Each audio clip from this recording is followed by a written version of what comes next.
Good morning, guys. Today we will be focusing on Module 5, Lesson 11, and this is Week 5, Day 3.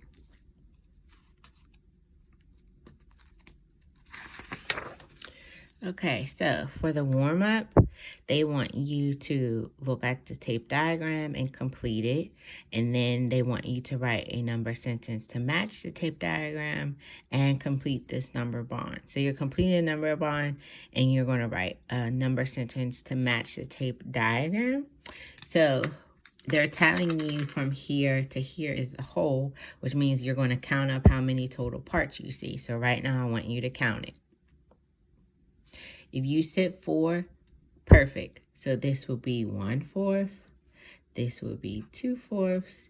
This will be 3/4. And here will be 1 whole, which we know is 4/4. So if I'm writing my number bond, I'm just transferring the same information over here. So what would come first? Good, 1/4. Then you would put 2/4, 3/4, and then 4/4, which gives me 1 whole. Remember, in order to have a whole represented through a fraction, your numerator and denominator must be the same. Can you give me an example of a whole? If you said 2/2, good. 5/5 is another example. 7/7 is another example. 11/11 is another example. Good. So now we are going to work on using fractions on a number line to show equivalence. So we're still working on explaining how two fractions are equivalent. So it says label on each line with the fraction shown on a tape diagram. Circle the fraction that labels the point on the number line and also names the shaded part of the tape diagram. So here they put the number line underneath their tape diagram on top so that they show that each part lines up to this is at the same point on the number line and on the tape diagram. So this is broken into 2 parts, so we know that means our denominator is 2 or halves. So this would be 0/2 if you wanted to write as a fraction, then 1/2, then a whole, which we know is equal to 2/2. And then down here, they have it in fourths. So my tape diagram's on top, then my number line's on the bottom. And here, so this could be considered 0/4, 1/4, 2/4, 3/4, and then 1 whole, which we know is equal to 4/4. So they are showing because 1/2, which is here, marks at the same is at the same tick mark as 2/4 on the number line. That means that 1/2 and 2/4 equal the same amount, which makes both of these fractions equivalent. And remember, equivalent fractions are different fractions but have the same amount. So as you can see here, 1/2 is a different fraction than 2/4, but look at the amounts. It gives the same amount. If we were to split this here and partition our half into fourths, we would see it will be exactly the same. Good.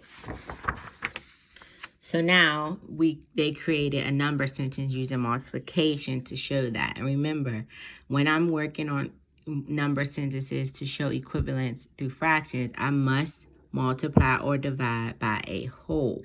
So whatever I do to the numerator, I'm going to do the same to the denominator. So if I multiply by 2 in the numerator, I have to multiply by 2 in the denominator. So this shows that 1/2 is equivalent to 2/4. So here they partitioned a number line from 0 to 1 into thirds, and then they decomposed 2/3 into 4 equals. So they're showing here these two fractions would line up to the same amount. These two fractions would line up to the same amount. These two fractions would line up to the same amount. So what are our equivalent fractions? I'm going to give you a few seconds. Good. If you said 1/3 is equal to 2/6, that is correct. 2/3 is equal to 4/6, that is correct. And 3/3 is equal to 6/6. That is also correct because we know 3/3 is 1 whole and 6/6 is also equal to 1 whole, which means that would give you the same amount. So here they showed us if we multiply what our number sentence would be and if we divide it what our number sentence would be. But notice both are divided by a whole. 2 halves here and 2 halves here. So now I want you to give it a try. So you're going to look at the tape diagram. You're going to use your tape diagram to help you fill out the missing parts on the number line. I'm going to give you a few seconds. Good. So if you said this was 1/4, you are correct. Then this will be 2/4, 3/4, and this will be 4/4, which we know is 1 whole.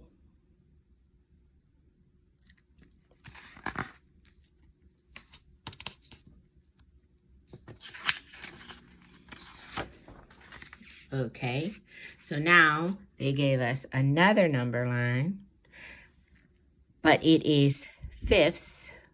So that would change our numerators.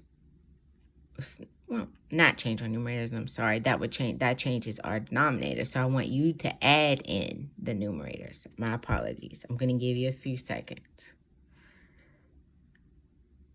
Okay, good. You said 1/5, 2/5, 3/5, 4/5, and at 1 whole, they already had it written in there for us, 5/5. Perfect.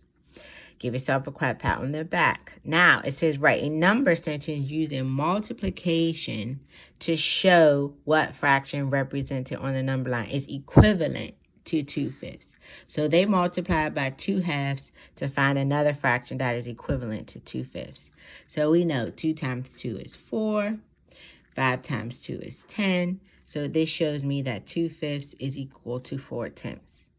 And if you're not 100% sure, draw yourself a little picture.